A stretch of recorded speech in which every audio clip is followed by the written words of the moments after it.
Layo pala nito. Hindi ko na alam. Parang naligaw ata ako ah. So first time natin pumunta rito. Ini-explore ko po yung lugar.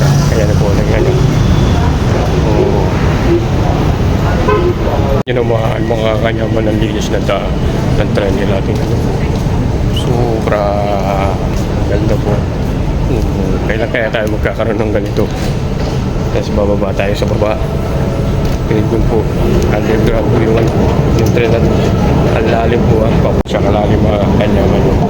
So, sino nyo? Ganyan po siya kalalim. Ganda. World class po ang trend natin.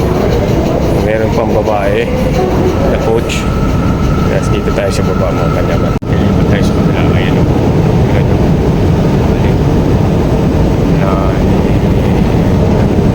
Lalakad naman po tayo papunta doon sa bus station po. Connection po doon. Napakagaling ng pagkagawa at pagkaplano po lahat. So ayan na. Punta po tayo doon sa bus. Pauwi po sa bahay ni Kanyaman. Ito na po yung tinatawag nilang Ampang Park. Yan.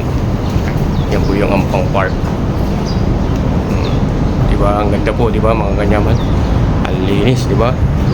So ito, pupunta ang bus station na pupunta po sa bahay ni Kanyaman. Ang galing po. Dito po marami pong nag-skateboard dito. Sa kabilang part po. Ayan. Marami po nag-skateboard dyan. Pag hapon po makikita nyo. Dami po mga Kanyaman. Dito tayo sa Big Street. Dito tayo ng Mango Fruit. Ayan, ang bilis nilang ginawa yung mango brolly natin mga Kanyaman ha. And then ito na po yung sinasabi kong mga nag-skateboard dyan sa po. Ayan, gando.